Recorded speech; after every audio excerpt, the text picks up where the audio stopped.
आज आपण बदाम आणि खजूरपासून स्वीट असं डेझर्ट बनवणार आहोत. त्यासाठी आपण इथे व्हाईट चॉकलेट आणि ब्राऊन चॉकलेटसुद्धा घेतलेली आहे.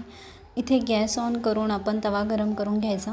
त्यामध्ये आपण जे घेतलेले बदाम आहे ते रोस्ट करून घ्यायचे. साधारणतः 100 ते 125 ग्राम हे बदाम आहेत. ते मिक्सरच्या भांड्यात ट्रान्सफर करून त्याला आपण चांगलं वाटून घ्यायचं आहे, म्हणजे त्याची पावडर करून घ्यायची. पावडर झाल्यानंतर ते एका बाउलमध्ये या छोट्या पातेल्यात तुम्ही ट्रान्सफर करून घ्यायचे.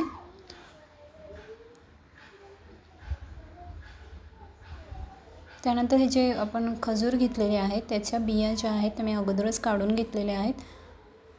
तर बिया आपण काढल्यानंतर बदामाची जी पावडर आपण केली आहे ती त्यामध्ये आपल्याला फिल करायची आहे. चम्मचच्या सहाय्याने आपण अशी ती फिल करून घेऊया.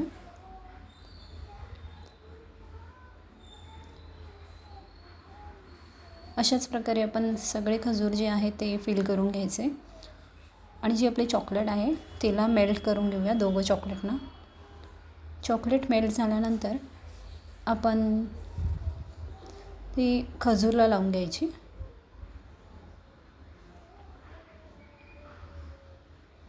चांगल्या प्रकारे त्याला फिल करून घ्यायचं.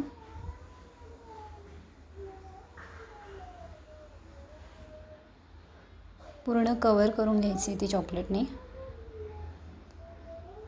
अशाच प्रकारे आपण उरलेले जे खजूर आहेत ते सुद्धा दोघं चॉकलेटने फिल करून घेणार आहेत, व्हाईट आणि ब्राऊन चॉकलेटने.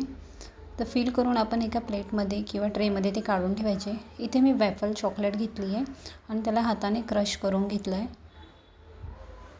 आणि मग त्याच्यामध्ये आपण ते बुडवून त्यांना चांगलं ते वेफलने कवर करून घ्यायचं आहे आणि थोड्या वेळासाठी आपण हे अर्ध्या तासासाठी साधारणतः फ्रीजमध्ये ठेवायचं आहे.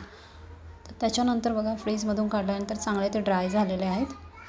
चॉकलेटसुद्धा वरचं लागलेलं ते सुकलं आहे आणि हे डिझर्ट आपलं खाण्यासाठी रेडी आहे. हे दिवाळीच्या दिवसात तुम्ही करू शकता. थँक्यू.